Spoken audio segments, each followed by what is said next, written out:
voilà mbokk yi asalaamaaleykum wa rahmatulah ñu rafetlu seen ànd ak programme Sud FM Thiès la 102.2 mais surtout édition spéciale bi nga xam ne ñu ngi si ànd ak nos amis internautes Actu Thiès Thiès Info Thiès 24 mais également la cadette de la presse mais ñu koy ñaanal réussite bu am solo DNTV avec son DG Mahmoud Ba ñu am mbégte édition spéciale waxtaane tolluwaayu réew mi rawatina Thiès li nga xam ne mooy tolluwaayu politique mais am également invité boo xam ne macha allah c'est un jeune sénégalais un Thiessois ingénieur routier de son état xam naa daan si ñëw Pape Malick Sow du gan fii si Sud FM mais également si dëkk bi un responsable politique mais un peu effacé xam naa daan si ñëw peut-être caractère ma am mbégte également ànd ak émission bi ki nga xam ne moom mooy le PDG de Actu Thiès Oumar Sarr moom sax la ñuy bàyyeeg mu nuyoo dalal suñu ganu kër Oumar bismillah ñu am mbégte c'est pas la première fois fii sa kër la également ñu bàyyi la nga dalal suñu gan.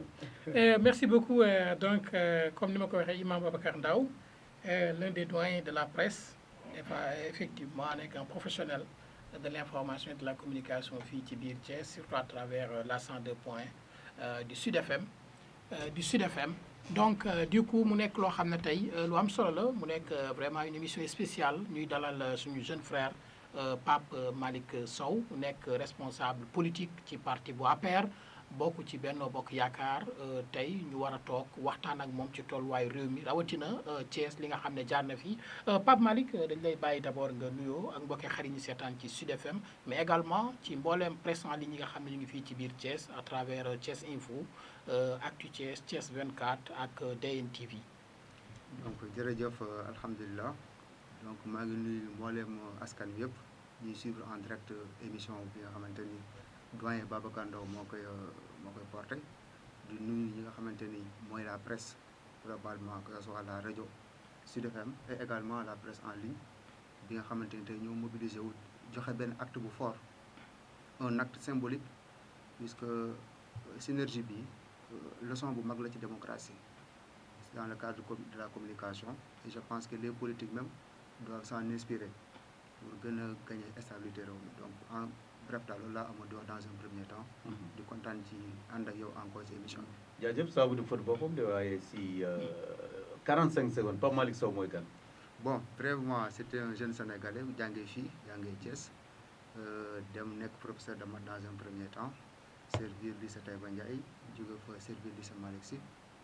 Ensuite parallèlement j'avais fait une formation d'ingénieur au niveau de l'école polytechnique de Thiès.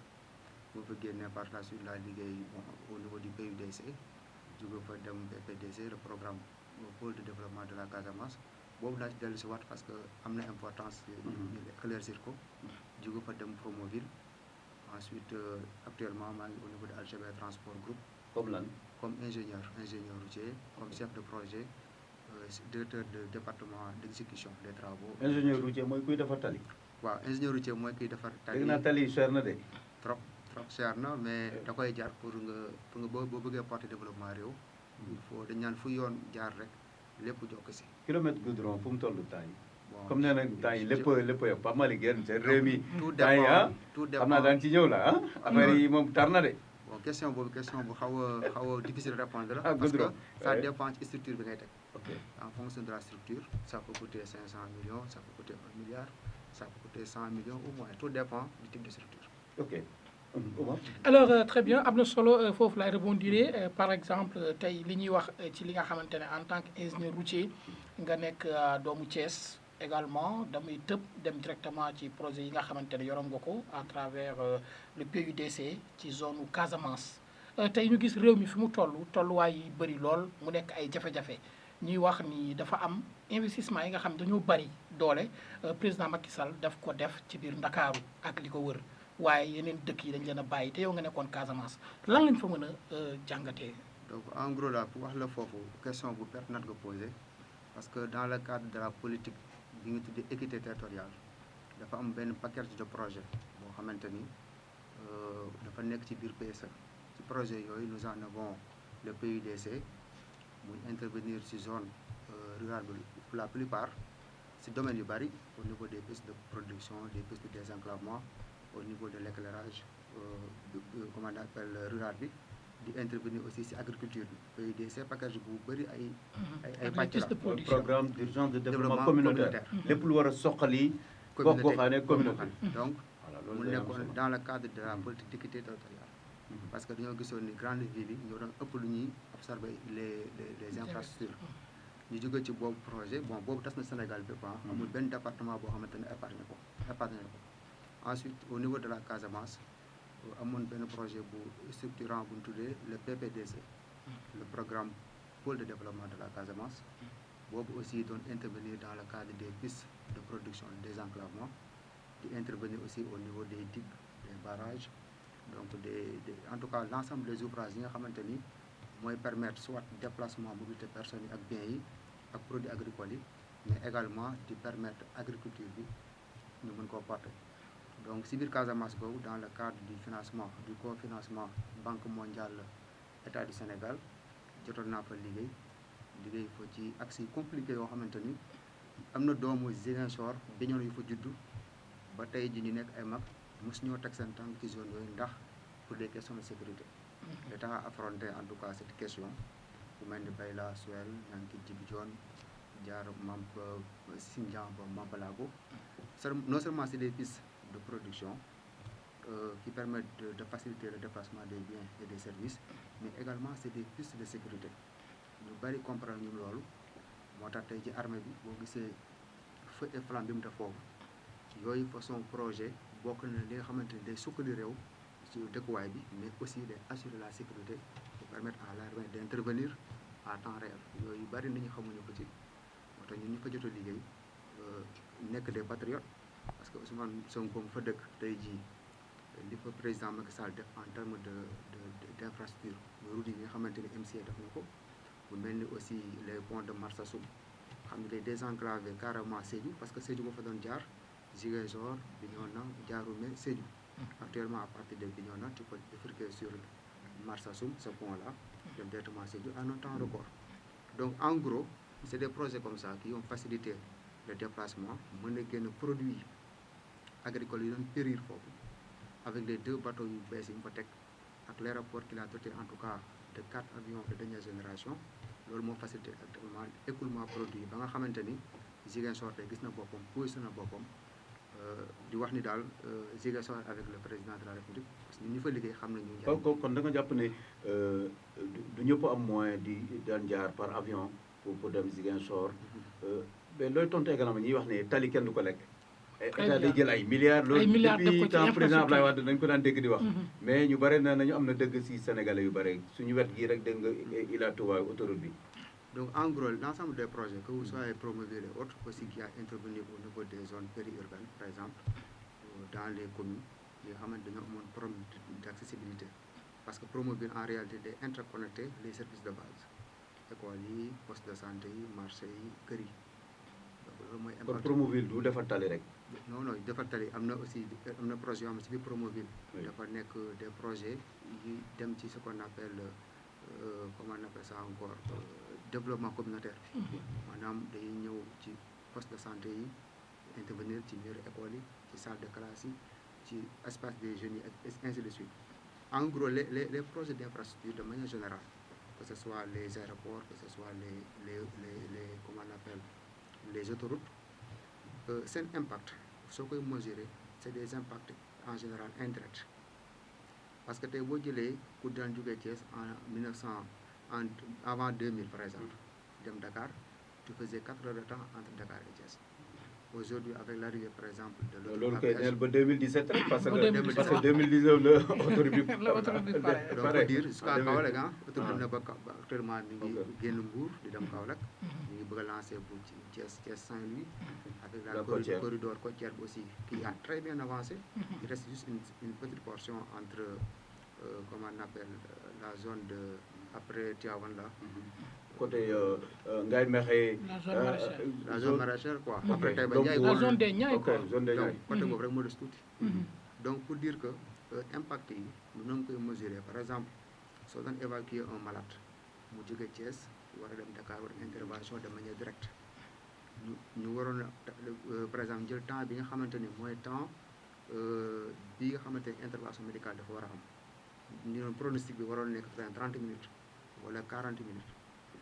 en 2000 avant 2000 pour faire le trajet il faut 4 heures de temps ça veut dire que loolu day gën a yokk taux de mortalité. taux de mortalité. Et aujourd'hui avec cette fluidité de ces projets des ponts et autres interconnectés day tax pronostic de vie bi day gën a yokk yooyu aussi c'est des indicateurs yoo xam ne dañu ci war a basé wu pour mesurer l'impact des projets moo tax bu nit ñi di wax naan projet yi kenn du ko lekk mais un exemple au niveau mais bare na léegi ñuy xëyee Thiès di liggéey Dakar chaque jour di wàcc man ñu wax ak yow ni aujourd'hui maa ngi intervenir au niveau d'un projet à Rufisque. ok mais tous les jours Dakar laa jóge damaa liggéey ba wàcc 18 heures ñëw def émission fii donc pour dire que c'est des projets structurants tels que le TER et autres.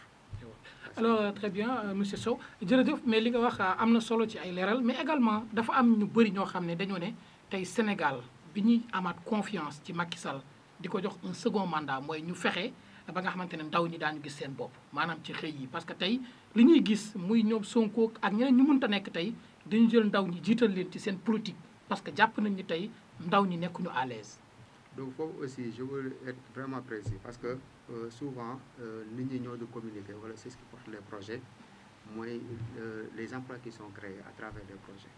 Vous comprenez qu'un grand projet comme le TER, comme les autoroutes à péage, comme le BRT et entre autres projets d'éclairage public yi ñi muy employé c'est des jeunes qui travaillent c'est des Sénégalais parce que dañuy jàpp ñun emploi mooy un fonctionnaire qui travaille dans l'État alors qu'il y a des emplois au niveau du privé te emplois yooyu ce sont des jeunes yoo xam ne c'est des jeunes Sénégalais ñoo fi dem di ko liggéey moo tax man su ma déggee ñu ni la politique d'emploi est mise en rade c'est vrai que suñu population c'est une population jeune suñu croissance en taux de croissance bi dafa gaaw les urgences sont nombreuses mais nit état baa ngi ciy liggéey di jéem a créer une bonne corrélation entre les emplois qui seront générés dans le futur surtout avec l'arrivée du pétrole et du gaz yi nga xamante englobé ay emplois yu bari da koy générer donc corrélation boobu dañ koy tabax entre 2012 ba fi ñu toll nii ñu ngi koy tabax di yéeg chaque année maintenant c'est un vaste chantier boo xamante ni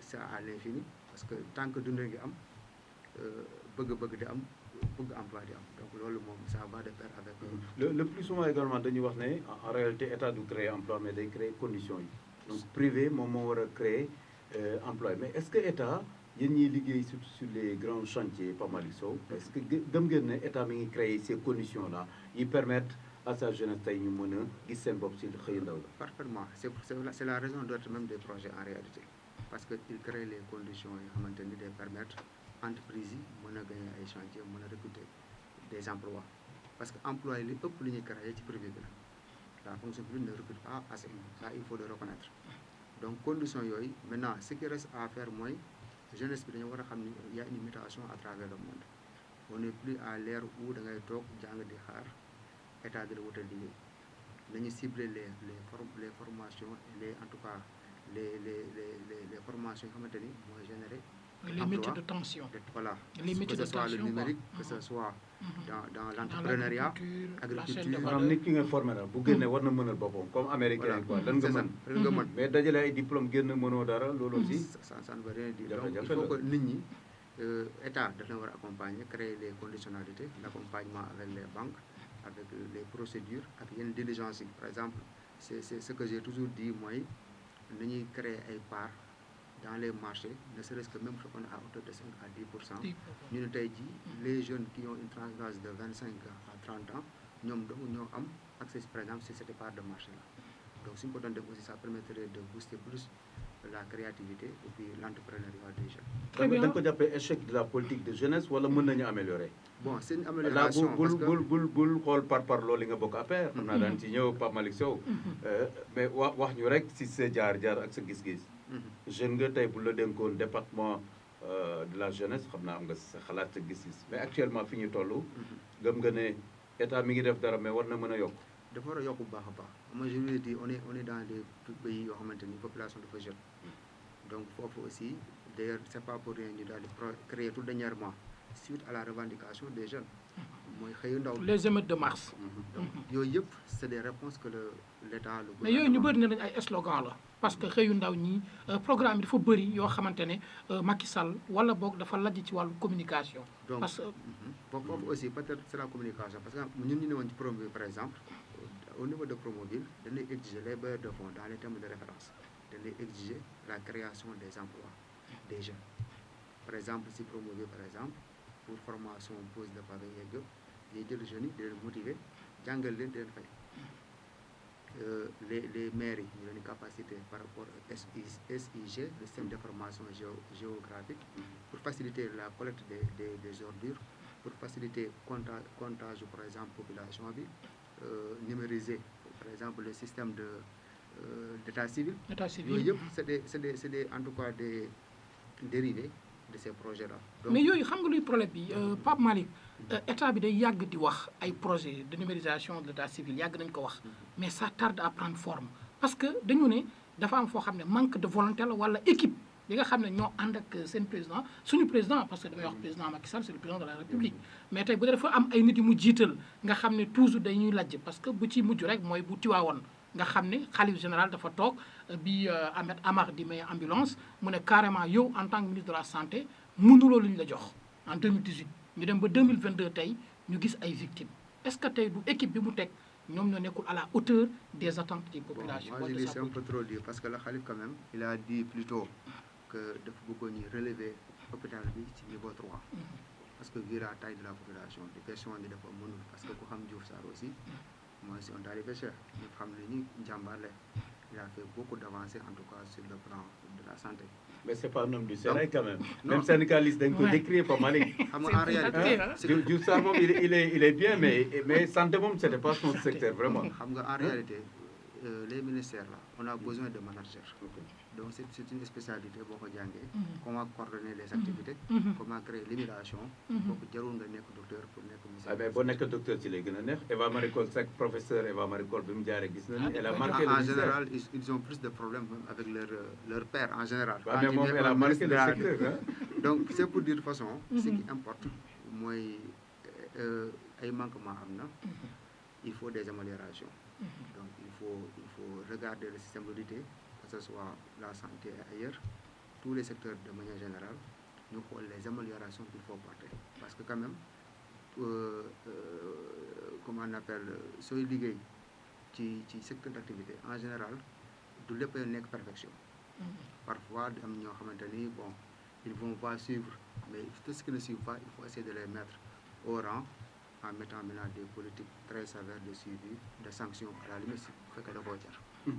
Pape Malick Sow di suñu invité ingénieur routier la wax nga ko ngay Thiessois wax nga léegi Casamance la verte Casamance état Lemfadef et tout am nga expérience également dans la zone nord mais bu ñu ñëwee fii suñu zone bi ñu soxal mais tey jii surtout ku wax affaire tali wax également nawet bi jege si nii inondation ni mu sonalee Thiès ab ingénieur est-ce que yéen a ngi siy xalaat xool tey lan mooy jafe-jafe dëgg Thiès ba inondation sonal ñu surtout au niveau de la zone nord bi nga xam ne fa ngay militer.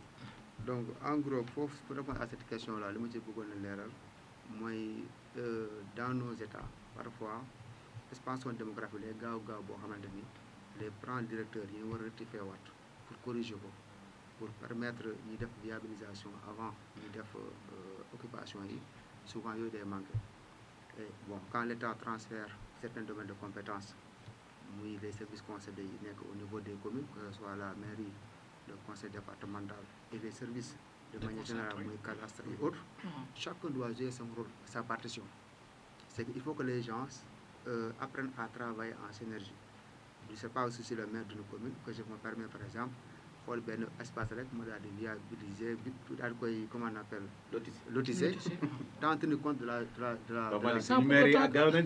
donc loo may difficulté bi sans pour autant que moom plan directeur d'assainissement. Donc il faut que ñu service de conseil yi ñëpp ñu bokk di liggéey d'ailleurs même pour dire vrai lotissement ce sont les géomètres agréés assermentés au niveau des régions qui ont seul droit à faire un lotissement. Même le CADES n'a pas le droit de le faire. Malheureusement, ici, bon, les gens ignorent un peu la loi et se permettent de faire de dañuy ignorer wala dañuy def souvent li leen war neex dañuy def aussi. souvent li leen neex parce que Donc- le problème de Mbourkat aussi Ah c'est ouais. un problème boo xam ne vraiment très sensible mais ñu ngi Omar gis avant Mbourkat bi daan si ñëw mais dama bëggoon affaire inondation yi. inondation yi dafa waaw wax na effectivement plan directeur d'assainissement bi réactualisé nañ ko daaw 134 milliards. ba Malick bare na barewul pour état. avec le déclenchement ndax du état plan bi dafa Orsec seetaan Thiès ba léegi wala léegi wax si ni boppam. moo tax mu bloqué wu Ouais, tu sais, pour le cas de Thiès, moi je l'avais dit en 2012 quand le ministre Omar Gueye, qui fut le ministre de l'assainissement, je pense que l'année où il y a interviewé devant Diatara et autres, on ne peut pas avoir une école comme l'école polytechnique au niveau de Thiès. Aujourd'hui, nous avons EPRSI, les plus grands sommités de l'Afrique, qui Djangale, du domaine assainissement, du domaine infrastructure. Donc, ces questions-là, les mairies, nous avons de parrainer les étudiants qui sont au niveau de l'UT, comment on appelle, de l'école polytechnique, donner les sujets, nous réfléchir sur toutes les premières pistes de solution.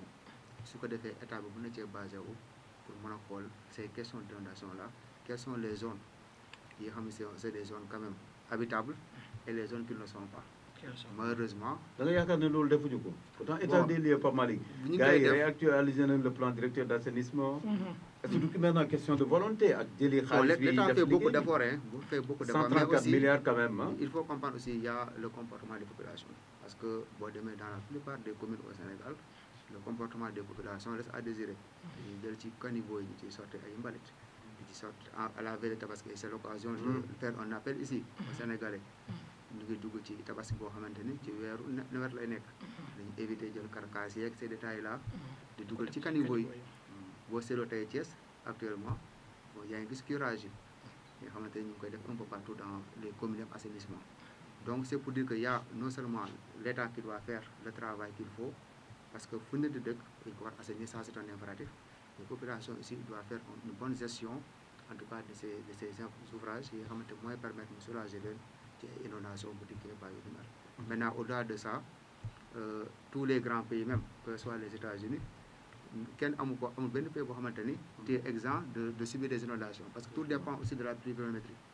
Ouvrage yi lu ñu baax bu taw yi ñëwee avec une certaine intensité parfois ça va les dépasser. Et on a vu ça aux États-Unis, en France et autres. Donc, à plus forte raison, loolu moom ñaanuñu à plus forte raison, fii quoi. mais xam naa foofu laay kiiwee rek comme wax nañ sànq en tant qu'ingénieur routier et tout ak le Promoville xam nga Thiès bénéficié wu na di Promoville mu nekk chantier yoo xamante ne ñu bëri nañ dafa bëri ay parparloo parce que zone lañ ko yóbbu ak leneen lu bëri loo xam ne dafa am tey bu ñu doon xool territoire ville bi les 3 communes nga xam ne la commune nord mooy commune bu gën a impacté en matière d'inondation ñu ne effectivement l'exécutoire du canal de Kër Mame El Hadj bokk na ci les chantiers de siège yi nga xam ne moo waroon dem ba POM 4 nekk na ay jafe-jafe yoo xamante ne tey ñu ngi jàkkaarloog moom. waaw comme tu dis Promoville déjà dugal na fi à peu près si je ne me trompe pas 10 milliards 400 répartis dans les 3 communes. Commune Thiès Nord au niveau de comment on appelle Diakhao jàpp zone boobu am na linéaire bu baax bu fa dugg. mooy il faut le reconnaître. peut-être bu ñu naan ñi nga xamante ñoo subi peut-être manquement yi mooy jëm. mooy mbedd bi jëm dispensaire Diakhao bi.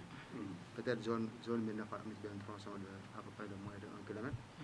yeneen quartier comme ay Kër yi Kaw ay Kawsara peut-être ñoom impacté guñ leen. mais c'est un projet global de 300 milliards qui se décline dans le temps. Donc première phase yi c'est leen toll yeneen phase yi yeneen quartier duñ ci bénéficier wu c'est un impératif mais ce qui importe lu ma bëggoon na gën a insister mooy les communes comme la commune de Thiès Nord foofu dañoo war a gën a baral loxo bi ci phase yi ñëwaat parce que ñoom ñoo gën a subir en réalité ces inondations parce que dañoo nekk dans des quartiers parfois où le lotissement est à désirer des réceptacles d'eau point bas lañu pour la plupart comme le canal que tu parlais, le canal de Kër Mame El Hadji.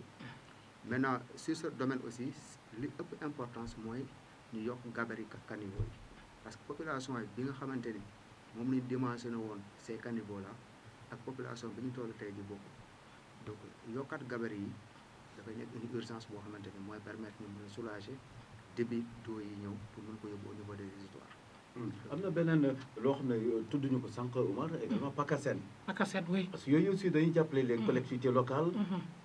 mais ren ñu ngi wax par exemple le maire de la ville de Thiès buy wax ne voté wuñu woon budget bi non ville de Thiès nar na perdre 250 millions 250 millions. parce que seen njëriñam boobu et puis on salue en passant le maire de Tasset nga xam ne mooy secrétaire exécutif PNDL Mamadou Thiaw.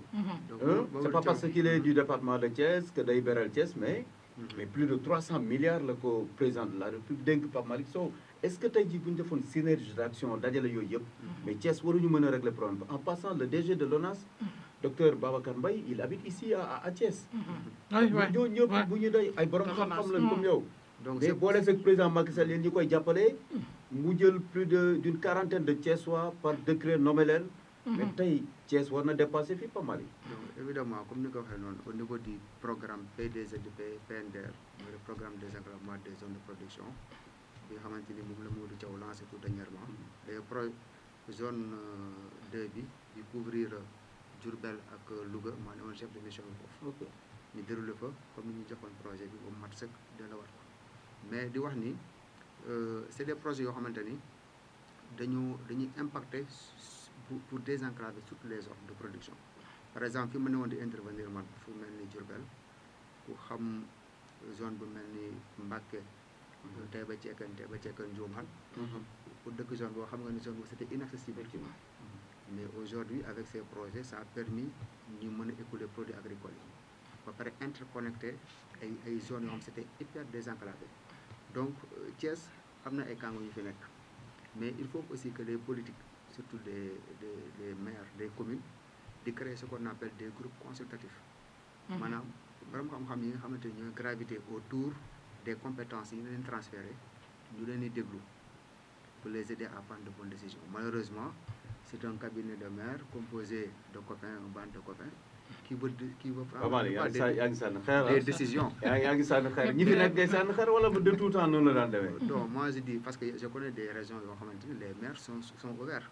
mais l'équipe sortante de Thiès Nord. mais il y avait d'excellentes têtes, des esprits machallah. Juste le colonel Ababacar Boye l'a cité en passant. Ababacar Boye oui. mais pourquoi ñooñu ñu am leen l'ancien maire Alassane Ndiaye.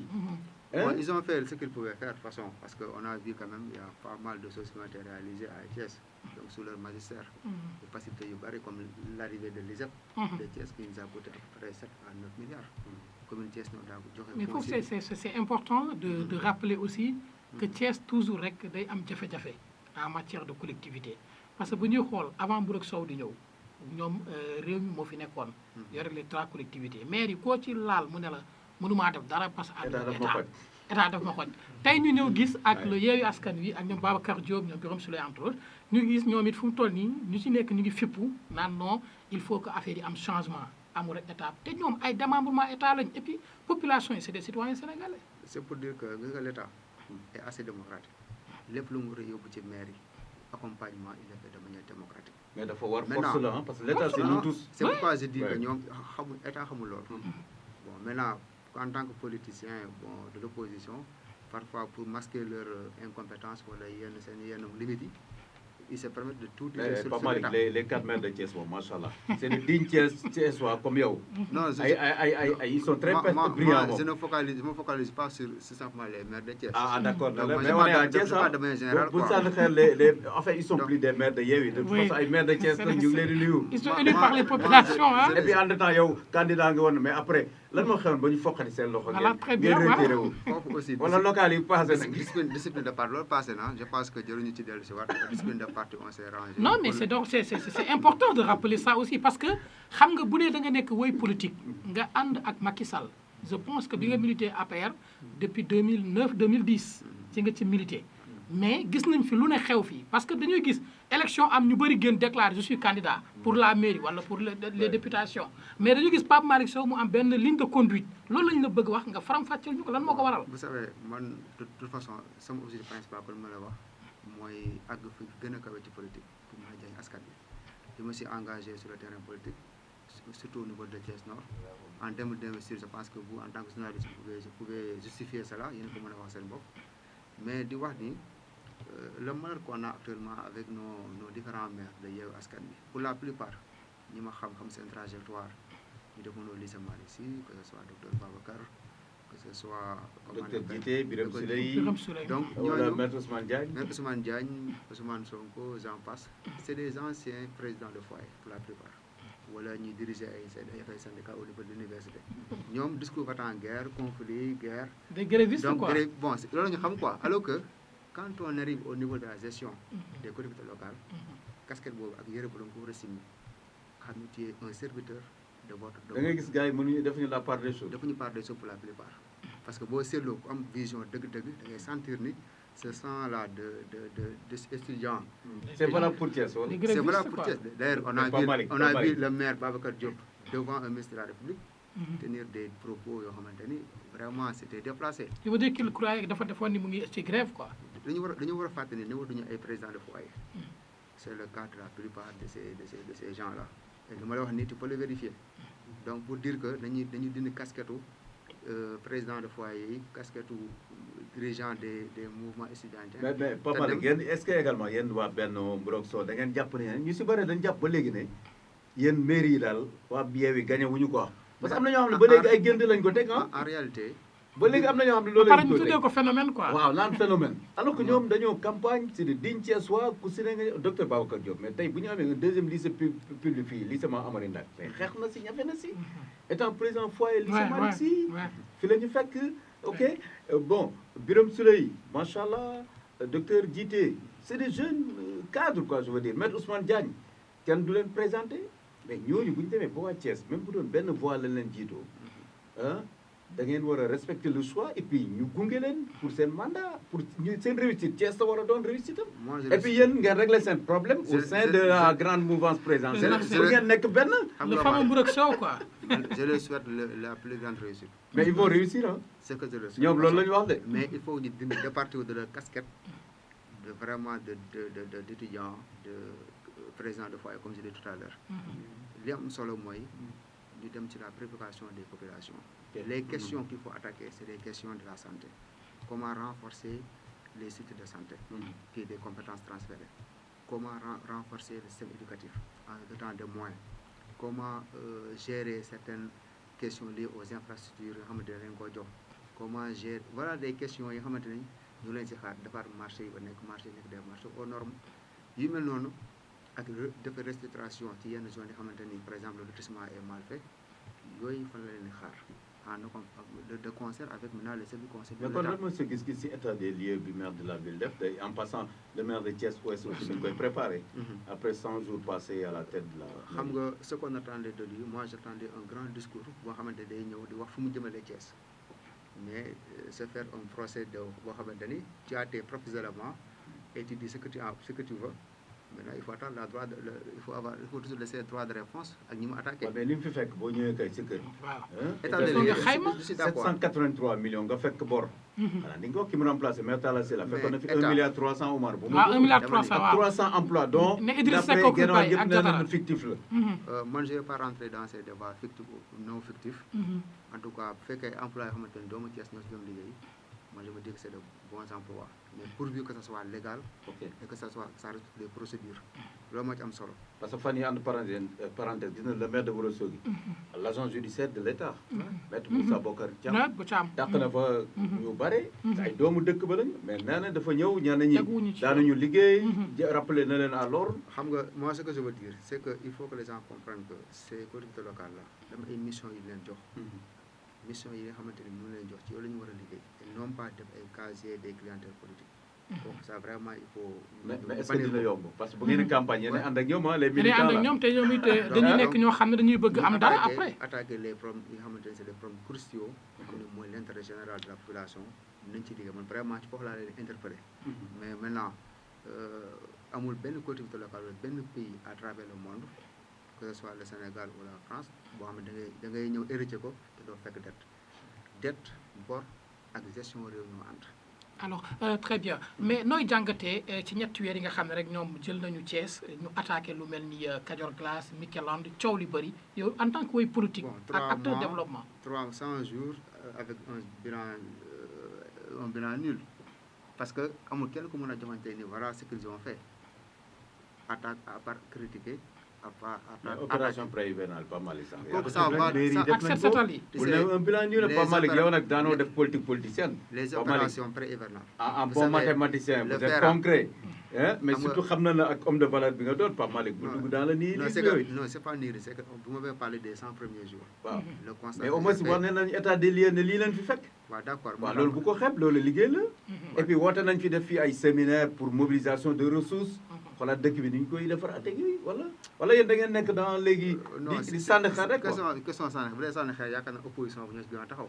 parce que ñoom duñu sànni sa xeer mais dañuy sànni ay briques quoi. ay missiles quoi. Donc vraiment pour les 100 premiers jours. il faut être juste ce qu'on a constaté il y a pas encore une dynamique bi wane daal ñii daal ñu ngi avancé wala ñu ngi teg ay pas de jalon. li muy xeeñ daal neexul. pour le moment neexul. kon jàpp nga ni daal juróomi at yi nga xam ne moom lañ leen dénk suñu collectivité yi daal duñ ko doxal ni mu ko waree. non su fekkee ni capté nañu les politiques orientées par l'état central pour bénéficier population capté nañu ko. mais ñoom état central la ñuy ŋaññi à travers yéen askan wi. ne defuñu fii. tey jii lépp clientèle politique la. que les maires sortants ou maires yi fi nekk te installé wu les projets yi doon daw au niveau des communes des collectivités locales amul benn projet bu ci arrêté. pour nekk l'état c'est une continuité maintenant soo diggee da ngay am discipline ñëw jàpp ci li nga xamante moo koy fekk indi sa tous bu bees amélioration pour le bénéfice de la population. mais l'exemple de Bara Gaye à Yeumbeul Sud gagné na mi ngi si 3e mandat xaw ma opposant la mais waa Yeumbeul nañ ko wóolu mi ngi gagné et puis man dama naan loolu du prétexte sax faut pas que nga ne da nga nekk opposant rek que doo liggéey ñoom ku si bëgg liggéey je pense que ñoom nee na ñu ngi si dynamique boobu chaque mardi ñoom ils se retrouvent les 4 maires de Thiès pourvu que mu continuer nee nañu ñu xool li ñu war a mën a defandoo li kii mën kële mënu ko ñuy boolandoo pour intérêt Thiès. xam nga seen confection liste bi rek wala na ni ñi ñu fas yéene ñoo ànd pour liggéey pour Thiès loolu il faut que ça soit très clair. maanaam yow ñàkk investir bi ñu investir Babacar Diop. voilà par exemple kon yow da ngay jàpp ni foofu rek. il y a déjà des heures voilà il y a déjà des heures qui sont là constatées des errances qui vont venir avec le long et moyen terme. mais en tout cas maa ngi leen souhaité daal li gën nañu suivre la direction du président de la République avec les projets qu'il a mis sur place seen compétence yi leen transféré ñu jàpp jëlee tel quel déroulé comme tel quel et après le reste il faut laisser entre les mains des électeurs parce que à eux de juger et de voir celui qui. Il y a le temps des élections ak temps wu liggéey. ñaari bokkul quoi. waaw parce que liggéey moom dañ ko war a def parce que ñoom la ñu fal. malheureusement nag bon au Sénégal l'opposition ne se met qu'à mais Pape Malick Sow man dama naan léegi qu'est-ce qui fait courir les hauts cadres que vous êtes de jeunes ingénieurs ay inspecteurs des impôts fii ay médecins ku nekk bëgg def politique yow expliquer ñu en fait à part de sa première formation politique am nga voilà ñi la xam quand même jaar politique expliquer ñu. c'est vrai que man très jeune j'ai été le coordonnateur des jeunes du parti de l'espoir et du progrès avant 1997 j'ai été le secrétaire du CEMEF, le collège des étudiants de Médina Fall. Je fus le président du foyer des jeunes de Médina Fall. J'étais le premier coordinateur du lycée de Taïba-Ndiaye, du professeur du lycée de Taïba-Ndiaye. Quand je sortais aussi au niveau de Malaisie, j'étais le coordinateur de la cellule mathématique. Donc, dañoo gis ni suñu réew mi on ne doit pas le laisser entre des mains tout simplement de politiciens. Le président Macky Sall, c'est l'esprit ingénieur bi mu am moo tax il met des plans structurants def ay projets yi structurant des programmes structurants bien budgétisés dans un délai bien défini comme ni ñuy suivre des projets muy route kon muy assainissement muy leen moom noonu lay est-ce que ni mu leeree si boppam leer na si bopp collaborateur mi. bon c'est parce vrai que mise en œuvre que problème il fallait poser ou pas mal. mise en œuvre moom il faut dire il y a un bon taux d'exécution de tous les projets ça il faut vraiment le tous les projets pour la plupart vraiment il y a un très bon taux d'exécution mais li muy xaar pour nommer un premier ministre bu ko gën a yombalal parce que président Abdoulaye Wade doon na wax ne président Idrissa Seck bu may xalaat moom xam na fa ma jëm. waaw foofu c'est une question boo xamante ni politique pas politique hein mais c'est une question de temps. C'est une question de temps parce que rappelez-vous que loolu bi ñu am contexte boobu c'était en pleine Covid-19 si je ne me trompe pas. Le monde était vraiment dans une situation de crise. Il fallait que ce n'était pas un prétexte politique. Non, il fallait qu'il prenne les choses à main. Parce que c'est pourquoi il a mis un plan résilient qui a permis au Sénégal de résister véritablement à la pandémie. Parce que boo le Sénégal par rapport à yeneen dëkk yu bari Sénégal dafa am taxawaay bu dëgër résilience boobu moo tax tey jii même avec la hausse des prix pour rentrer là-bas dans la plupart des pays comme mu nekk ay Italie où le prix du carburant a doublé Mali dans la sous-région le carburant que ce soit comment on appelle le gasoil mu ngi dem ay 1000 francs Sénégal garde na toujours le prix du gasoil yokk ci essence bi 180 francs loolu moo ne c'est la résilience du président et le plan résident qu'il a mis sur place moo tax ñu mën a am dëgër lay loolu sax mu gën a tax le conflit ukraino-russe conflit boobu parce que dañoo gis ni voilà un président qui a pu faire face à la pandémie gars yi wóolu ko ak stabilité bi muy dawal au niveau de ce pays ñu wóolu ko yóbbu ko pour mu def médiation on a vu aujourd'hui les résultats couloir bi nga xamante ni ñu ngi koy libéré pour permettre céréales yi jóge foofu ñëw pour éviter la famine à travers le monde et particulièrement en Afrique donc pour wane daal c'est romb na mais local yi moom mberteel la woon pour yéen ah mais am na ñoo xam ne bertu leen parce que àndu leen woon pour une lecture simple. donc pour dire simplement local yi si il faut comprendre il y a plusieurs facteurs qui se sont conjugués d'abord donc le principal moom mooy ñàkk ànd bi. bu njëkk mooy ak mauvais bilan ñi fi frustration ñi fi nekkoon. frustration yi amoon au niveau de la jeunesse ça il faut vraiment le dire ak manque de générosité bi ñu sentir un peu partout pour certains responsables. vos alliés notamment de Rewmi. maintenant Ba Malick ñemeel wax bi. non c'est ça. manque de c'est de générosité bi quoi manque de générosité mooy ñu foqale mooy waa mburu la wala waa soow. loolu APR mooy mburu wala mooy. waaw en tout cas ba léegi leeragul ah. waxtaane nañu ko. boo gisee mission yi judd après. mooy la mission de Malick Sall ak réconciliation à travers tout le Sénégal parce que c'est pas que Thiès c'est quand on l'a vécu ailleurs. mission yooyu dafa soldé sur des convergences muy nekk ay consensus fort bi ci jiitu mooy que ñëpp fàtte li xew ñu ànd dans l'unité dans la solidarité attaqué li ñu jëm parce que élection députation du élection locale boo jëlee fu mel ni département Thiès ñu investir 4 personnes loolu sax doyul sax waa APR Thiès Nord bay doy waa APR Thiès rawatina alliés yi ñu àndal ça demande beaucoup de violence en soi il faut que nit ñi xam loolu ñi ñi choisir ñu accompagner leen tel que la tête de liste gis nañ au niveau du département que ce soit de passage et tout en tout cas ñu investir ñu accompagner ñu ñëpp liggéey pour un seul objectif mooy jox président une majorité au niveau de l'Assemblée pour gën a faciliter déroulement li nga xamante ni mooy programme. mais am na justement yow boo amee esprit de dépassement boobu. mais ñi nga xam ne ñoom ngay àndal say naataangal lañu say nawle lañu pour ne pas dire vos militants à la base. am na ñoo xam ne dina mais man de Pape Malick kenn investir ko même suppléant gisuma ko. man kon du ma baat campagne. comprendre nga keneen ki toog ne pourtant ñun zone nord am na keneen ku ñu def tête de liste beneen liste bi. mu nekk député ñun ñu jàll moo ñu gënal. en passant Cheikh Gaye il est de Médina Fall de la zone nord. mais yéen loolu nan ngeen ko fas yéene dundee est-ce que dina yomb ngeen waxtaan ak seen militants yi enjeu fi ñu jëm. donc dina yomb du yomb mais dina yomb parce que nit borom réew mi nga xamante ne mënuñu ànd liggéey dajale na njaboot gépp waxtaan ak ñoom joxe orientation ñëpp wóolu ko ni ko tànnal ñu loolu tànn doy nañu kon aujourd'hui amul kenn ku war a. boobu est-ce que da ngeen demoon pare ndogu bi neex rek dégg naa le maire Talla Sylla moo proposé loolu. mais est-ce que gars yi daañu ko jëmmal. donc beneen bi des mooy. il y a un travail de terrain. c'est-à-dire que kilifa bi wax na ñi nga xamante ni ñoom lañu jokkal bi wax na ba pare waxaale mbakkuus bi ah bu ngeen gagné législative pour revenir juste sur l'essentiel mooy kilifa yi nga xamante ni ñoo nekk au niveau de la mouvance présidentielle élargie ak Benno bi ñoo war a jël les rapports yi nga xamante ni commission bi dikkoon def les constats def diagnostic yi joxe les solutions qu'il faut apporter ñu approprier ko daa ko dérouler à la base. mais solution li ci gën a bëri li ñuy wax coow li Pape Malick il faut ñu wax ko mooy seen parti da ngeen cee nekk muy APR seen coalition Benno Bokk Yaakaar amuleen benn promotion ñu bàyyi leen ci suuf ba pare ngeen di activé wu ci social di def chaque jour barki démb rek gis nañ bus médical bi nga indi mu nekk ay affaires yoo xamante ne yooyu dafa créer ay kii de frustration yu bari il faut ngeen ñeme wax ji. waaw xam nga loolu aussi. mais Omar ku gañewul aussi du la jox poste. waaw mais moo tax mu wax leen mbakkuus bi ne leen fu mu ne nii nañu muyee la mayo. ce qui importe aujourd'hui c'est le travail. Travailler, être les premiers des premiers. Ce qu'on fait après nous accompagner le président. Mais toujours travailler sans récompense aussi. Bon, pour la récompense, moi je dis que accompagner un président c'est difficile. Parce que choix yi da koy def sénégalais bu ñu nommé gënoo keneen ku ñu nommewul te ku ñu nommé tey dañu am ku ñu wàccee daal lay nommé donc nit ñi war nañu am patience te xam ne accompagner quelqu'un dans la gestion en tout cas de l'État il suffit pas d'avoir un titre. Moi, tous les projets là, commençant par PUDC, PPDC, etc. Tous ces projets liggéey naa ci. Mais vous avez la chance parce que ce statut d'ingénieur. Voilà. Et pourtant j'ai travaillé dans le cadre du privé, c'était pas dans l'État en plus. Ok. Ça, il faut que ça soit très précis. D'accord, ok. C'est par rapport au privé. J'ai intervenu dans ces projets, mais dans le privé. Dans les privés, ok. Mais c'est un accompagnement que je faisais avec fierté, parce que c'est mon leader, Boulou Dara, m'a décliné cette vision, que j'ai vu que c'est une vision qu'il fallait approprier et la dérouler. Pour donner un exemple, en Casamance, pour l'élection législative 2017, je n'étais pas présent.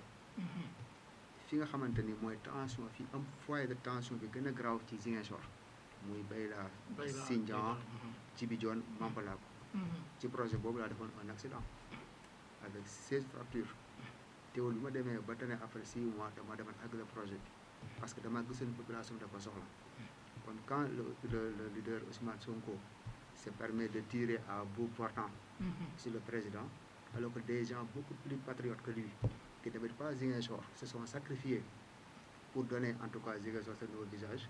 Donc ñooñu war na leen am reconnaissance à leur endroit respecter leen xam ne moom gënta nekk sénégalais yi gënta bëgg Ziguinchor.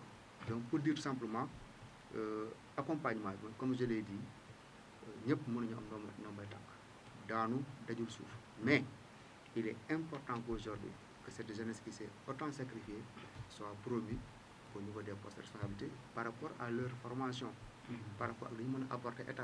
Mais là, les habitants de Thiès Nord, au moment où vous venez de poste, nous voici le directeur de la SOL. Il se trouve être un fils de Thiès également, surtout de zone Nord, Charles-Émile Abdoussis. Il a fait un excellent travail, hein, ça il faut le reconnaître, tel que Omar Diop qui fut le directeur de la SAR. Donc, mais les am solo, moi, empreinte que me laisser. On verra qu'un fils de Thiès Nord bu liggéey dans tel secteur dafa def empreinte boo xamante ni ska yow mi din ñëpp dinañ ko bàyyi xel donc loolu daal moom solo te xam ni c'était un des Sénégalais parmi les 14 millions de Sénégalais. Également c'est une confiance. Également Pape Malick souvent ñu gis fépp fooy intervenir nga xool ay étudiants yu nekk en difficulté nga enrôler leen accompagner leen ci seen i bourse ci seen i inscription. Bon, ça, moi, c'est un sacerdoce chez moi, quoi, naturellement. Parce que ça soit à Thiès, je l'ai fait à Ziguinchor, je l'ai fait à Diourbel, je l'ai fait un peu partout dans ce pays. Il faut que projet, j'ai accompagné les étudiants. Pareillement au lycée Malaisie, à une reprise. Le lycée Menefal, Table-Bail, effectivement. Le volet de la santé et d'autres actions. Mais entre parenthèses, le lycée Menefal, il faut que aussi le lycée Boubès. Bon, le lycée Boubès, ce qu'il laissait, c'était juste moins, comment on appelle, administratif. Bon, ça, c'est du ressort. En tout cas, mais pas mal. Il ressort. Moi, le président Macky Sall, j'ai ko ba paré ay am ay détails. Est-ce que du yeen lolu mo len yakal en réalité wala ñi nga xamné ñoo wara rendre compte président dañ ko doon wax la réalité bi. Vous savez, on a porté les présidents Abdou Mbow, les Augustin, voilà, les Abdou Fall ñi nga xamné jégé nañ ko les Demba Diouf. En tout cas, ñu wax len c'est un projet qu'on a porté nous en tant que fils de Médina Fall. On s'est battu jusqu'à avoir cette réserve-là, bien qu'on doit nous lotisser, nous avons dit que nous avons amené aujourd'hui, en tout cas, le périmètre. Ce qui reste maintenant, moi, le papier administratif. Bon, moi, je dis que l'administration territoriale, de manière générale, qu'on appelle la grande miette, de respecter accès aux procédures. Et je pense que le gouverneur ou bien le préfet qui doit, en tout cas, délivrer cet acte-là, le moment venu, si toutes les conditions sont réunies, de concert avec le ministère de l'Éducation. Mais Omar, est-ce que pour revenir à Mbourkat, le moment tardé le président de la République en 2017, le gouverneur a l'instruction. 2500 familles. Mais vous voulez nous si ay difficulté daw 2021 ñu ñëw tojaat sax la fa nekkoon. L'exécution des instructions, moi je dis que ça doit être de rigueur. De rigueur, mais attends, même l'école Cheikh Ibra Fall, réhabilitation bi amna Awa Doucouré wax na ci ak président Macky Sall.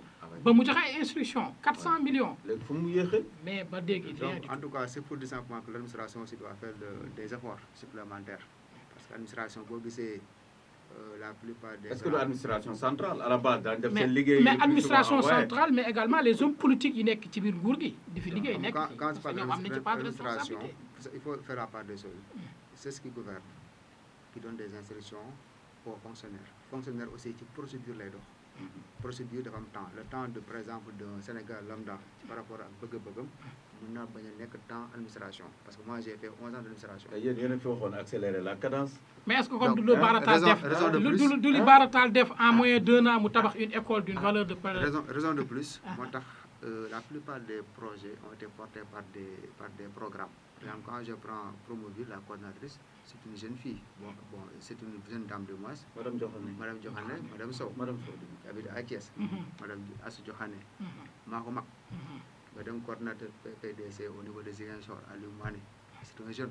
Le président a donné confiance à cette jeunesse. Nous portons ces projets de manière rapide, suivant les procédures des bailleurs de fonds. Parce que bailleurs de fonds, ils sont accompagnés dans certains projets. Il y a une certaine célérité et une certaine diligence des procédures. Maintenant, l'administration au sens étymologique, bi nga xamante ni moom la ñu hérité sur les colons, quand même, dafa am ay quelques bon, je vais dire ay quelques yeex yoo xamante ni moo tax ñu bëgg a def la dématérialisation de l'administration. Pamali Sow législative yi lan mooy chance su grande coalition présidentielle gëm ngeen ne l'équipe de Augustin Tine Ami Tine de Ngoundiane Cheikh Gueye Aïda Gueye Goudiaby ñooñu ils font l'affaire am na ñuy wax ne xamuñu leen ah ñeneen ñi nee ne Augustin mag la léegi voilà il gère plus le département. La force c'est la mouvance présidentielle qui importe. Parce qu'en face ay jeunes ngeen koy dajal Sonko son numéro 2 mooy diriger la liste de Yewwi à Thiès. Vous savez, Yewwi bu fekkee élection dina am. par accident la ñuy demee et vu ce que j'ai expliqué tout à l'heure mooy yenn féewuloo yi amoon suñu biir abstention quelque part frustration yi déviation de vote par-ci frustration yooyu moo combiné mais cette fois-ci loolu dafa jeex moo tax ma yaakaar ni fii au niveau de Thiès la tendance va être renversée et que ñun fii au niveau du département en tout cas li ma gëm mooy dañ koy gagné et loolu aussi c'est valable un peu partout à travers le Sénégal parce que dégg ngeen démb Yewwi Askan Wi seen wax ñu naan bon pièce nañu teg ñoom ak aar xawma Sénégal nangam wàllu te xam nañu ñooñu ànduñu wante dëgg rek wante dëgg xam ne ñooñu ànduñu li may woote daal te mu lépp importance mooy ñu préserver la paix gis nga cultiver céréales cultiver paix gën parce que la preuve guerre Ukraine bi wane na ko ñàkk loolu jàmm ko gën waaw ñàkk paix tax tey jii ñu yónni Macky Sall pour mu xool naka la ñuy créer ay couloir pour céréales yi génn donc ñun Sénégal waruñoo jël sunu jàmm gi di ko jëndee ay élections les élections législatives là n'en vaut pas la peine il faut que nit ñi acteurs politiques yi xam loolu maintenant ñu respecter les calendriers républicains dañu xam ne les décisions yi nga xamante ni le conseil constitutionnel avec les sages les seules habilités qu'on appelle les juges électoraux qui sont différents des juges des poursuites parce que ñoom bu ñuy rendre une décision day nekk benn décision d'apaisement c'est ça il faut que les Sénégalais comprennent ko. mais Sénégal rek le contraire la ñu gis toujours dañ naan les 7 ans la président moo leen fa teg la mu bëgg lañ ko defal. la preuve lors des élections présidentielles passées mais bu ñu defee parrainage bi Ousmane Sonko wala keneen am na ñu jàll. dem élection pourtant am na ñu kale woon de mais ñoom seen biir ñi jàll déggoo kenn ku ni décision sage bi bon na donc tey bu ñu demee ba nekk li nga xamante ni dañoo tooñ seen bopp dañoo piéger seen bopp par fàtte dafa une bonne parité comme demande le code électoral defuñu ko ba tey jii seen liste bi invalide sage yi dégager une décision boo xamante ni c'est par rapport au code à la loi que ce soit mu daloon tey jii APR comme mu dal tey jii opposition tout le monde doit se conformer à cela à la loi parce que ñi xas sage yi tey ñoo leen gërëm démb ëllëg ñoo jàppaatu ñoom. gëm nga ne ñuy wax ne conseil constitutionnel comme sa décision est irrévocable il faut tey une solution politique gëm nga ne loolu mën na ne. une solution politique c'est ouvrir la porte à l'anarchie au Sénégal il faut qu'on respecte les juges yi nga xamante ne. solution politique bu dee day indi jàmm bu jaree sax ñu toxal élection loolu gënul comme jàmm nga doon wax. jàmm gi mais Babacar man ba léegi jàpp naa ni élection sax du am. élection législative yi jàpp naa ni. parce que Yewwi mobilisé nañu Pape Malick sa xale yi nee na ndigal la ñu xaar jaral na leen lu ne. parce que bu leen xeeb loolu aussi. gis nañ fi mars 2021 malheureusement on ne le souhaite pas. mais réew dina toll foo xam ne. mais gisoon nañ fi le phénomène Idriss Seck. mais loolu képp kuy Thiès waa finalement xoolatoo woon moo tooñ wala dañ ko tooñ da nga jóg rek ne da nga koy faral. mais Sonko est-ce que tollul foofu bu ne woon xale yi bu ne leen fu mu leen woo ñu topp ko. est-ce que yéen ñi yor càq bi tey jii jotul président Macky Sall woote jàmm. la crise des années 68 la crise de 88 la crise de 2000 yëpp ñu ngi ko attee au niveau des jeunes en respectant la démocratie loolu mooy continuer Sénégal il ne faut pas que nous fragiliser nos institutions rawatina le conseil constitutionnel les sages quand ils donnent une décision que ce soit man day jël décision bu doon tey parti au pouvoir dama koy accepter et c'est comme ça qu'on doit construire un pays il ne faut pas que ñu fragiliser ko daal. Troisième candidature du président Macky Sall vous êtes pour wala yaakaar ngeen ne foofu da ngeen xaar conseil constitutionnel moi en tant que mathématicien. En tant que mathématicien. Mathématicien. Voilà, en tant que politique. En fait, c'est les maths, ce qu'on appelle la logique en mathématiques. Mais il faut le droit là, le langage mathématique est plus puissant que le langage littéraire. Pas mal. Ku jàng logique. xam li logique. il faut nga interviewer professeur Sankharé. di nga xam la logique.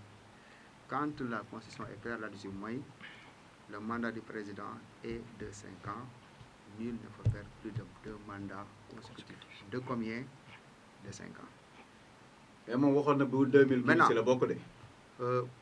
Waar yi ñu ngi fi pas mal. ñoom septembre pas mal. Vous vous rappelez lors du référendum.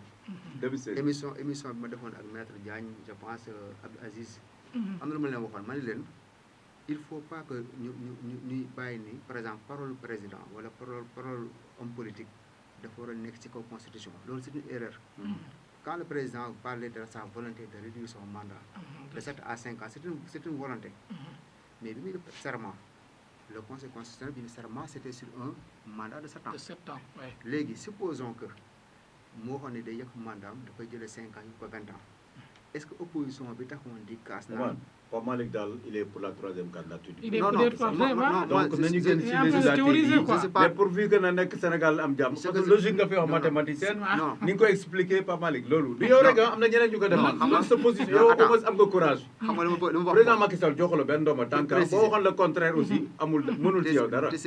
mais ñi ko waxoon yëpp ne 2 mandats la war a def daf leen dàq. pour être plus précis. Oumar pour être plus précis nga tëj waay dal suñu gan. Cette question là pour être plus précis cette question là. Il faut gars yi xam ni y a que le conseil constitutionnel qui est habilité à lire le droit dessus pour dire que ndax day valide wala day invalide. Kon on va aller vers la recevabilité ou la. C'est ça. Les Sénégalais ñooy def différence. En tout cas man de sama lecture man. am na droit def beneen mandat. am na droit def et je beneen me mandat. comporte aussi cette coalition jusqu'à l'horizon 2035. Jusqu'à l'horizon dégg 2035. nga seen yooyu ñuy wax noonu galgal yooyu. gis nga. mais nag déjà na ngay régler législative yi ba pare quoi parce que. Yewwi moom wër na leen doom waaw vraiment. mais Oumar de toute façon Pape Malick. la mobilisation d'hier là que ñu wax ci Yewwi bon mobilisation boo xamante ni ñi mënu woon a liggéey. Mécaniciens yi ne woon Dakar transporteurs yi tailleurs yi koo xam ne dañ laa mais en bon sa mathématicien liberté démb. en bon mathématicien est-ce que évaluer ngeen statistiques yi. parce que aussi bu ngeen nekkee si parti la da ngeen place de xool la yooyu. nation oui tey jii boo xoolee ñoom mobilisation nationale la ñu def ok et on a vu l'intensité qui était là-bas. à peu près ñaata nit calculer gu leen. moi je l'ai dit peut-être 50 000.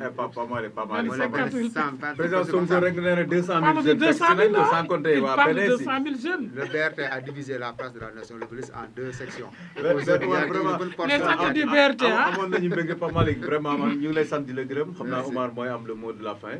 mais vraiment ça a été un plaisir ñu bokk yow jotaay à cœur ouvert vraiment rafet na lii lañ ci am aussi waxtaan ak nit ñi xam fi ñu jëm politique lu noble la lu am solo la mais du la tere aussi garder ses valeurs xam fi nga bokk xam sa bopp également c'est important jarul trop de bruit yàlla mi ngi lay suturaal li nga mën yaa ngi koy bokk ak askan wi loolu ñun on est témoin seede la ci vraiment ñu ngi lay ñaanal yàlla def li gën et puis lu jot yomb ñun fekk nañ jotaay yu bari yoo xam ne waajur aussi gërëm nañ la ñu ngi leen di ñaanal yàlla gën leen yokk sutura bi barke njaboot bi vraiment xam naa le temps ngay tàggu ma bàyyi Oumar mu tëjale émission ñu ngi remercier également tous nos confrères yi nga xam ne ñoom nañ bokkoon tey jotaay bi. Voilà, merci beaucoup. Donc, doyen Babacar Ndao, toujours fii ci Sud FM mu nekk émission spéciale ñu si doon dalal suñu jeune frère Pape Malick Sow nekk ingénieur routier faree ci nguur gi damay ne bokk ci Benno Bokk Yaakaar mais également occasion la pour ñun ñu gën a remercier encore une fois Babacar Ndao ak Sud FM ci taxawaay bi nga xam ne am nañ ko fii ci biir Thiès mais également remercier suñuy doyen ku ci mel ni Sey Latir ci Thiès Info doyen Mbaye Samb mais également Mahmoud Ba mi nga xam ne tey moo yore kii ak ñoom Mamadou Ndiaye nga xam dañu nekk ay analyste politique ci biir Balla Sarr mi ngi ci technique bi waaw effectivement Mamadou Ndiaye nekk analyste politique moom it mais également Balla Sarr nekk ci technique bi fii ci Sud FM également Makhtar Baba Diarra mi nga xamante ne jabar ji mu ngi koy kii ci téléphone bi ak kii nga xam ne moom mooy Samba Fall di bàcc ak mboolem ñi nga xam ne tey àndoon nañu ci jotaay bi lii day wane rek toujours que ni ñun dañoo nekk au service du public ndaxte tey li ñuy wax sànq moom laa Babacar droit d'aînesse dafa am ñoom ñoo ñu jiitu ci métier bi mais ñu ànd ak ñun ñu jox ñu tamit vraiment li nga xamante ne mooy suñu wàccuwaay donc vraiment ñu remercier bu baax kii di Pape Malick li nga ko wax conseil la mooy na def ndànk yoon bi gudd na te jàpp nañ ni yàlla mën na koo suturaal ba nga xam ne dina am ci nar bi lu am solo. ñu bàyyi la nga tàggoo. donc di jégalu population bi yëpp ñu may déglu bu fekkee j'ai dit des mots wala expression yoo xamante ni peut-être neexu leen. non non waa Yewwi rek ngay jégalu quoi. maa ngi leen di jégalu mes frères de Yewwi maa ngi leen di jégalu ñoom ñëpp di jégalu population bi yëpp di kontaan aussi ci émission bi di ñaanal Sénégal jàmm qu'on fasse une élection d'apaisement dans la paix dans la sérénité et que le meilleur gagne. allahumma amin mbokk yi jërë ngeen jëf ñu ngi leen di jox dig daje si yeneen jataay di fàttali également le 10 bi si lay le 10 juin pré-campagne si lay tàmbali terewul